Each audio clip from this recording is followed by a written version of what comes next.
Hi guys! Mini vlog! So, samahan nyo nga pala kami sa aming gala for today after class. So, OOTD check muna tayo and let's go!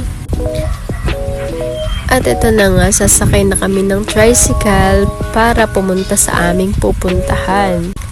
Actually, balak talaga namin magkape sa litrato. Kaso, pagdating namin sa litrato, sarado siya, bi. Habang nasa biyahe pa naman kami, iniisip na namin kung ano yung aming bibilhin sa litrato kasi masarap ang kape doon, guys. At ayun, excited na excited pa ang babae para bumili ng kape sa litrato kaso sarado. At napansin ko gumagana yung electric fan ko kahit di siya buhay dahil ng hangin. At napagdesisyonan namin na doon na lang ulit kami sa Casa Estela.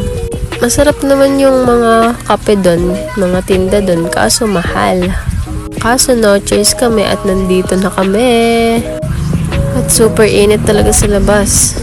And pinagbuksan nga pala kami ng staff doon and madami-dami yung tao. Halos araw-araw na kami nandito.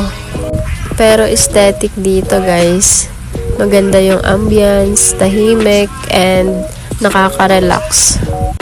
Dahil biglaan ang punta namin dito, hindi ko alam kung ano yung o-orderin ko. Bala ko sana magkape ulit dito kaso super napaitan ako sa kape dito. So ayan, nahirapan ako mag-decide kung ano yung bibilhin ko.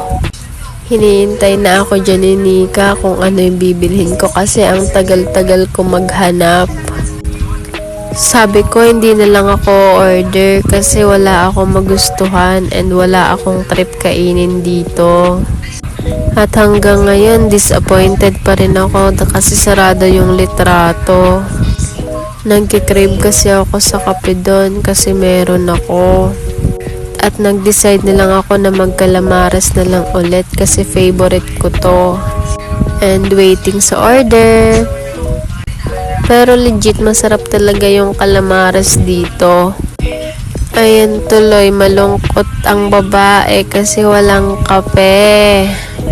At ito na yung order namin, nagpasta si Nika and sa akin ay calamares. Tinikman ko yung pasta niya, sabi ko palit kami. Ang sarap kasi nung kanyang pasta Pero masarap din naman yung calamares. Hindi naman halata kung paano kumain ng babae. Tingnan mo, sa isang tinidor, 3 calamares agad ang nakalagay.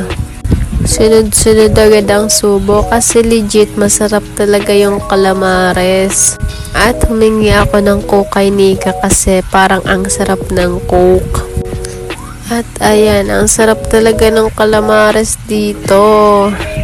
Kaya naman bestseller siya dito sa Casa Estela. And tapos na ako mag-retouch niyan and tapos na rin ako kumain.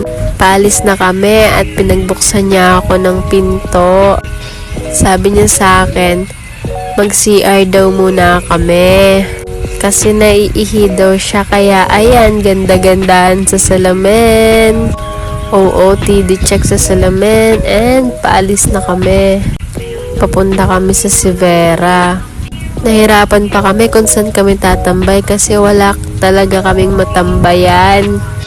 At super init sa labas. At ayan na, sumakay na ulit kami ng tricycle. Sobrang init ng gala namin na to. At kasabay ng init ng panahon, nararamdaman ko na ding umiinit na rin yung ulo ko. Ayan, malayo-layo rin yung Casa Estela sa Sivera and nandito na kami para maglakad. Pangiti-ngiti lang yan pero super pagod na yung babae na yan. Tapos yung dadaanan pa namin pataas. Bukod sa mainit na yung pakiramdam ko, meron pa ako. Pagod pa ang babae kaya ayan, haggard na siya. And finally, nandito na kami. Tapos, pupunta lang pala kami dito para magpahinga ng konting oras. Actually, hindi lang oras, kundi minuto lang. Maganda kasi ang view dito. Tahimik at wala masyadong tao. After ilang minutes, umalis na rin kami. nag-abang ng tricycle and ayan, nakasakay na para pumunta sa sakayan. At habang nakasakay ako, dinadaldal pa ako ng driver. Buti na lang mabait yung nasakyan ko.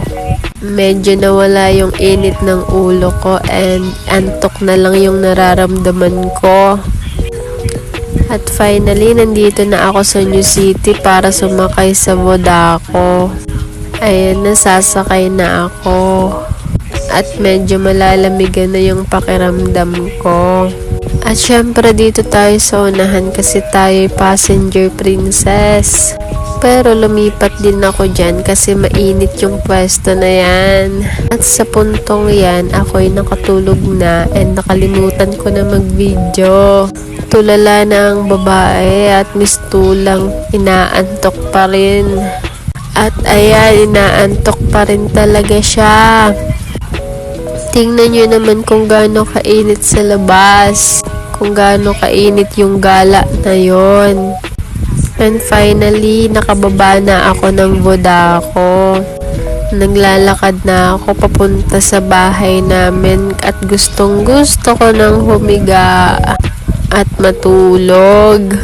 Super init ng panahon pero dapat fresh ka pa rin. Nandito na ako sa palengke and malapit na ako sa amin. Ayan, haggard na ang babae and finally nandito na ako sa bahay namin after a long day. Cheers!